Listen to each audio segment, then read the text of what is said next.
मैं अपनी ज़िंदगी से बहुत परेशान आ चुका हूँ। मुझे कोई रास्ता नहीं दिख रहा। मैं बिल्कुल निराश हूँ। अब मैं क्या करूँ?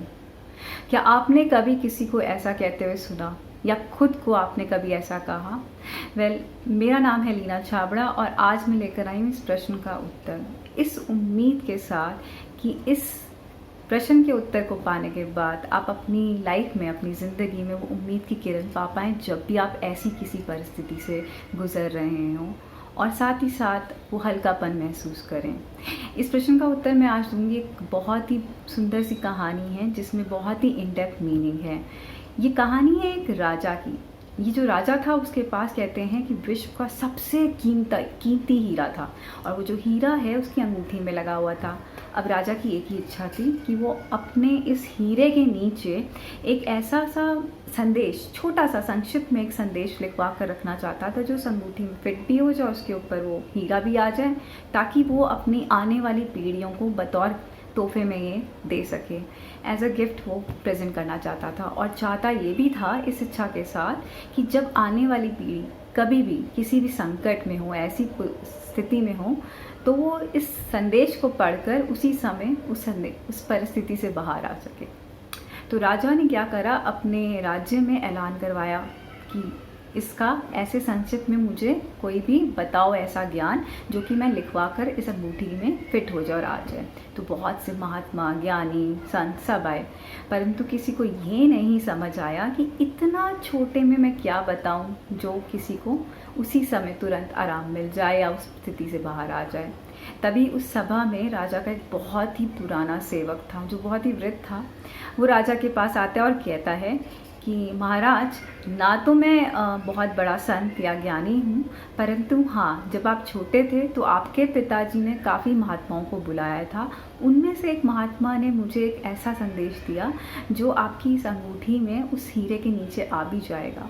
परंतु मेरी एक विनती है आपसे कि आप इस संदेश को तभी पढ़ें जब आप खुद ऐसी किसी परिस्थिति में हो। राजा मान गया और खुशी खुशी उसने उस संदेश को अपनी उस हीरे के नीचे रख लिया। तो कुछ ही महीनों बाद राजा के ऊपर दुश्मन देश के राजा ने आक्रमण किया, और राजा उस जंग में सब कुछ अपना राज्यपाट हार गया। उसके पास अब अपनी जान बचाने के सिवा और कुछ नहीं था तरीका। तो उसने क्या करा, घोड़े में सवार होकर वो चल पड़ा। पीछे दुश्मन सैनिक उसके पीछे पीछे जा रहे थे उन घोड़ों में। राजा ना घोड़ा चलाते चलाते एक ऐसी जगह पहुंच गया जहाँ पे उस सड़क का बिल्कुल अंत था, कुछ भी नहीं था वहाँ पर। आगे सिर्फ एक बहुत गहरी खाई थी, और पीछे से राजा को सुनाई दे रही थी घोड़ों की आवाज़। अब राजा के पास कोई रास्ता नहीं बचा। पीछे जाता है तो सैनिक पकड़ लेंगे दुश्मन राजा के। तो उसने सोचा अब क्या करूं। तभी उसे उस संदेश के बारे में याद आया। उसने तुरंत वो अंगूठी के उस हीरे के नीचे से वो संदेश निकाला और पढ़ा, और उस संदेश में लिखा था, ये वक्त भी गुजर जाएगा। कुछ क्षणों के लिए तो राजा एकदम शांत सा हो गया। तभी उसे थोड़ी देर में उस घोड़ों की आवाज़ आना बंद हो गई। राजा ने सोचा ये क्या हुआ, शायद सैनिक जो हैं किसी और दिशा में चले गए होंगे। राजा ने तुरंत अपने घोड़े को घुमाया और दूसरी दिशा में चला गया, और उसने धीरे धीरे करके एकजुट अपना दल सैनिकों का जुटाया और वापस अपने राज्यपाट को हासिल कर दिया, दुश्मन राजा को हराकर। इसके बाद जब राजा बहुत ही खुश हुआ, प्रजा भी बहुत खुश थी क्योंकि राजा वापस आ गया था, तो एक बहुत बड़ा जश्न रखा गया जिसमें नाच गाना खाना पीना सब चल रहा था। उसी समय राजा ने अपने उस सेवक जिसने उसे संदेश दिया था, वृद्ध सेवक को बोला कि आज मैं बहुत खुश हूँ। देखो सब खुश हैं और मैं भी खुश हूँ, और मुझे बहुत ही प्रसन्नता हो रही है। मैं गर्व महसूस कर रहा हूँ कि मैं ये सब कर पाया। साथ ही में मुझे अभिमान भी है इस बात का कि मैंने ये सब कर दिखाया।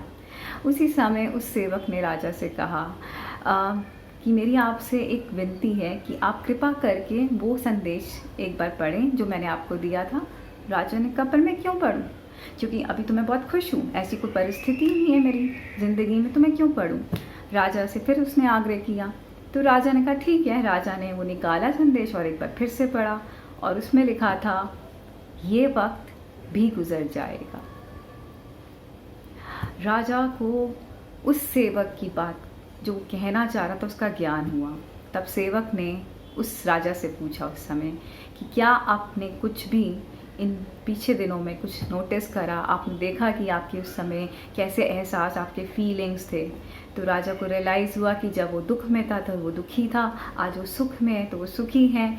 तो राजा को सेवक ने कहा कि ये जो संदेश है सिर्फ दुख के लिए नहीं है, ये हर परिस्थिति में आपका काम आता है।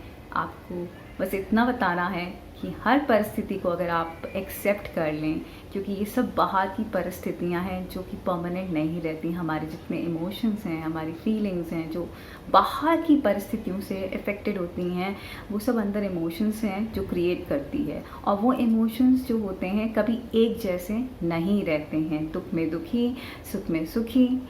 राजा को इस बात का ज्ञान हुआ और उसने तब जाना कि सेवक सच में ज्ञानियों का ज्ञानी है। और उसने शुक्रिया करा तहे दिल से, ना ही उस सेवक का पर उस संत का भी जिसने उस सेवक को वो संदेश दिया था।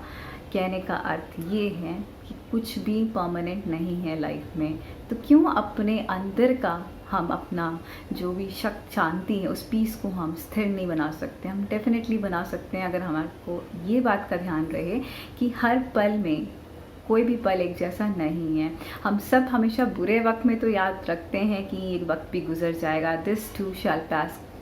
क्या कभी हमने ये सोचा कि खुशी के टाइम पे भी बदल जाता है? जब हमको इस बात का आभास, एहसास हो जाता है तो हम किसी भी परिस्थिति में अपने आप का समतल बनाए रखते हैं और बाहर की परिस्थितियों से बिल्कुल इफेक्ट नहीं होते। आई होप आपको ये कहानी पसंद आई हो एंड आप कभी भी ऐसी परिस्थितियों में आप साइलेंस में कहीं एक बार आप एकांत में बैठकर इसको दोबारा से याद करिएगा, इस कहानी को, उस पर मेडिटेट करेगा और इन शब्दों को वापस लीजिएगा अपनी लाइफ में, आज खुशी के पल में और या फिर दुख के पल में। Thank you first of all, किसी ने एक क्वेश्चन मुझसे पूछा था जो कि आज हमने आंसर किया है। And thank you for writing at indiasimpleLife@gmail.com। आप हमारे को यहाँ पे अपनी जितनी भी क्वेरीज हैं डाल सकते हैं या फिर आप कमेंट बॉक्स में मेंशन कर सकते हैं। एंड हम हर बार कोशिश करेंगे हम आपको आपके सारे प्रश्नों के उत्तर दें।